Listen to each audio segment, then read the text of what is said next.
So I'm in my very first preaching class at Candler, and as it turns out, many of my classmates, at least according to Facebook, are giving their first sermons today too. So I've been asking around a little bit why it seems like we're all going on the same day.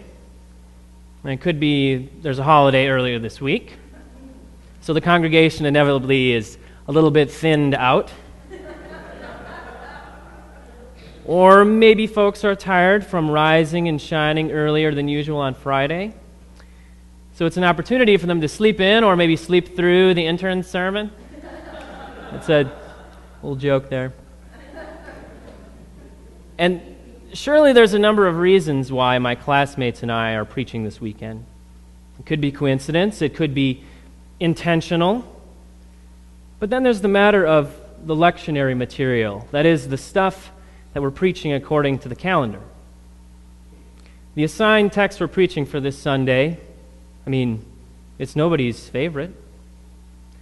I know that Reverend Shepard and Reverend Burton, they aren't afraid of the material, but I got to tell you, it's a real challenge for me. A challenging text for any seminary student, but an especially challenging one for me. You see, I'm a white, straight man, and today, according to the lectionary, is Christ the King Sunday. Now, in the UCC, we don't use the K word very often. And surely not for Jesus. So we typically don't say Christ the King Sunday. We say Reign of Christ Sunday or Christ the Sovereign Sunday, something to take the word King out of our mouths. Now, we don't say this to be different or unique or to upset our conservative friends. There's a number of really good reasons why we don't use Jesus and King together deliberately. We have an inclusive language, an expansive image covenant in the UCC. And something about Christ the King in all capital letters seems a bit abrasive to us as modern people of faith. It doesn't really seem to fit with our culture here in Decatur, UCC, or in our greater culture. We live a monarchy here in the U.S., and we live in the South, so something about king and lord language kind of smacks us as lording over language or master-slave language. It's hurtful, it's patriarchal, it's hierarchical, it's challenging stuff. Well, today is the last day of what we call ordinary time on the liturgical calendar. It's the dawn before the new day that begins Advent next week, the affirmation of Jesus' royal pedigree. Now, probably very few churches go on to talk about today after it's over with, but it's hardly an innocent day, because the idea that Jesus Christ, in all caps, King, over all, the one with a capital O, who towers over all creation like a cosmic juggernaut. That's problematic. The heart of the problem isn't that it's exclusive language, that it's dated language, it's antiquated, nor is it that it reinforces domination or submission. It is these things, but it's something else too. It's that the problem is theological. To set Jesus up as King, the King, is to do violence to his memory. It forces him upon a throne he does not want. It crowns him with thorns and makes us participate in his crucifixion all over again. To set Jesus up as King is to cover our eyes and plug our ears to what the Old Testament says about kingship and what Jesus is saying in the Gospels about who it is that he really is and what he's trying to do. It is to miss the point of the interrogation of Pilate and Jesus all over again. My kingdom, it's not from this world. If my kingdom were from this world, my people would be fighting to keep me from being handed over to you. But as it were, my kingdom isn't from here. So you admit it. You are a king. Our Old Testament reading today opens on something of a charming note. The last words of David. He's come to terms with the way that his life has played out. Not a bad run for the first real king of Israel. He's had his fill of victories in battle. He's built an empire with a standing military. He has a great deal of royal power and clout. And now, the Spirit of the Lord has put words on his lips, beautiful poetry, describing how God has made with him an everlasting covenant, namely the royal line. There's going to be a Messiah in it. And his last words come to a close. We expect him to go out on a positive note, to soon coronate Solomon, his boy, as the new king, the heir to his throne, and to slip away peacefully. Or we expect when we hear the words, last words of David, that they really are going to be his last words and they won't continue for 4 more chapters. But the way that it is, they extend into the book of Kings. And it is in Kings chapter 2, following our reading from today, from 2 Samuel, that we truly hear the last words of King David. And it probably would have been better for him to keep his mouth shut. You see, in Kings chapter 2, the hour of David's death approaches. In a solemn homily of farewell, he commends to his son the observance of all of God's commandments and laws. But just short of a last sparse breath, he invites his son Solomon to his bedside. And with a trembling final gesture, he reaches out and passes on his last will and testament to his boy. I am about to go the way of all of the earth, Solomon. So be a man. Avenge me. Joab, he must die. And Shimei, he must die a bloody death. It is as though through the lips of a fading God-Father that David gives these instructions to Solomon. Remove my enemies, settle my old scores, do by whatever means you can to make it happen. Get creative, but for God's sakes, be a man when you do it. It was through the sword of Joab, David's ex-right-hand man, that he had mercilessly pursued his enemies throughout his lifetime. Kill this one, kill that one, but whatever you do, don't get the blood on my hands in the process. But now Solomon, the young new king to be coronated, he was to be a man, start afresh, choose his own counselors and generals, and put this old one out to pasture like an old hunting dog and shoot him. Joab must die. And it was through another man, Shimei, a heckler of David's, that he had been challenged. Though Shimei had cursed him, threw stones at him, David had shown restraint and had bound himself by an unbreakable oath to do no harm to this man. But now, with his last breaths, the bile of memory rises. Solomon was bound by no such oath of forgiveness, and was to be a man and defend the family honor, settling the score once and for all. His last words, father to son. Not a word of forgiveness perches itself upon his lips. Not a word of repentance hangs in his breath. Not a word of mercy from his bedside. No regrets.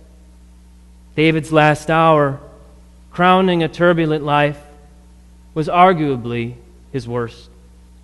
What a scene. In his book, The Kings and Their Gods, A Pathology of Power, Father Daniel Berrigan has titled these last words, How Not to Die. Well, I'll raise him one and do him one better.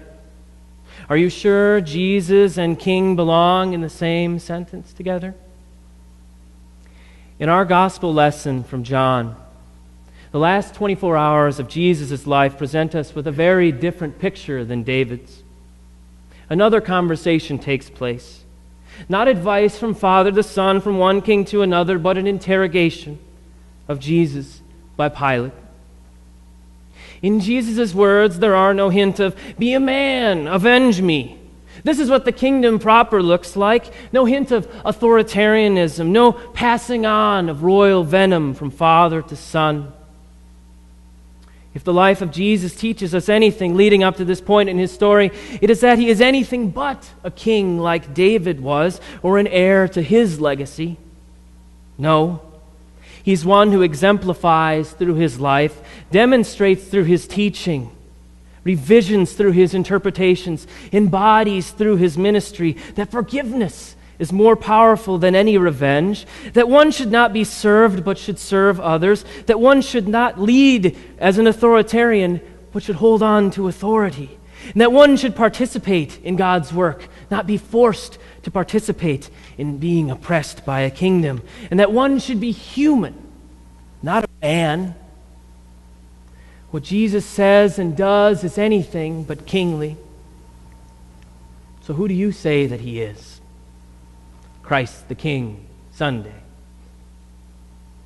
Putting ourselves under the thumb of a Jesus we've created in the image of kings and lords, we turn our back on the brother who prays in the garden and forgives others, the one who washes the feet of his disciples, the one who rubs spit in the eyes of the unsighted man and is deeply involved with the organic. And we turn away from him. We allow him to be taken away once again to be crucified. We raise him up higher and higher and higher as Christ the King, becoming Lord over all of us, but never really one of us. We give him an authority over us that he didn't ask for, and consequently, we miss the point of his life, of our lives, and of the life of God.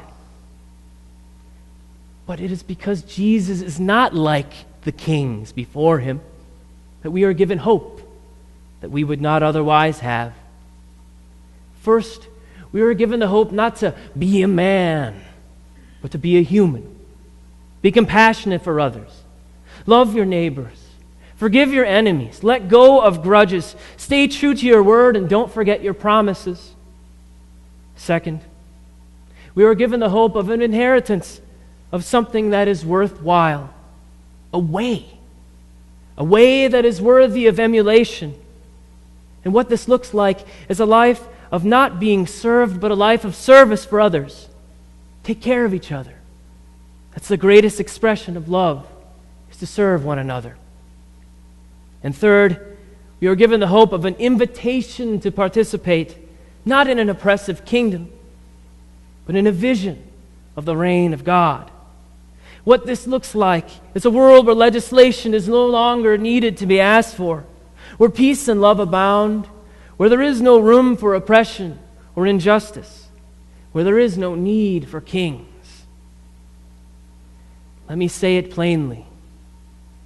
The gospel is good news because when the people who crowned Jesus with thorns and thrust him across the cross, they were wrong about him. They were wrong about who he was.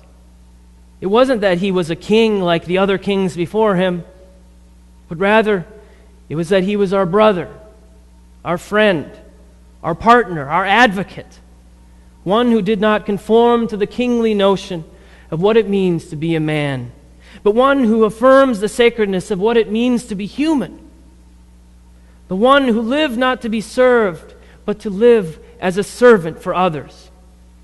The one who did not oppress with forcing the building up of a kingdom, but rather as one who built up through inviting the world to participate in the construction of a never-unfolding, never-settling vision of the life-enabling sovereignty of God. And it is this one, it is this Christ that we wait for with expectant hope this Advent season. May it be so. Amen.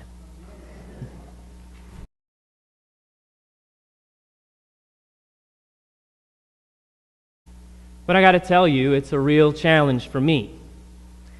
A challenging text for any seminary student, but an especially challenging one for me. You see, I'm a white, straight man, and today, according to the lectionary, is Christ the King Sunday. Now, in the UCC, we don't use the K word very often.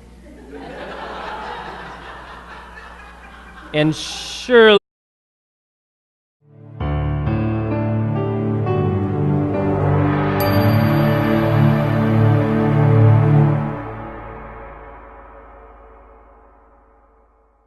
So I'm in my very first preaching class at Candler, and as it turns out, many of my classmates, at least according to Facebook, are giving their first sermons today too. So I've been asking around a little bit why it seems like we're all going on the same day. And it could be there's a holiday earlier this week, so the congregation inevitably is a little bit thinned out. Or maybe folks are tired from rising and shining earlier than usual on Friday. So it's an opportunity for them to sleep in or maybe sleep through the intern sermon. It's a little joke there. And surely there's a number of reasons why my classmates and I are preaching this weekend. It could be coincidence. It could be intentional.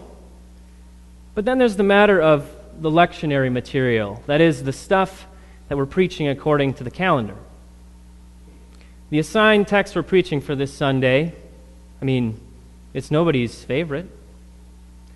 I know that Reverend Shepard and Reverend Burton, they aren't afraid of the material, really not for Jesus. So we typically don't say Christ the King Sunday. We say Reign of Christ Sunday or Christ the Sovereign Sunday, something to take the word King out of our mouths. Now, we don't say this to be different or unique or to upset our conservative friends. There's a number of really good reasons why we don't use Jesus and King together deliberately. We have an inclusive language.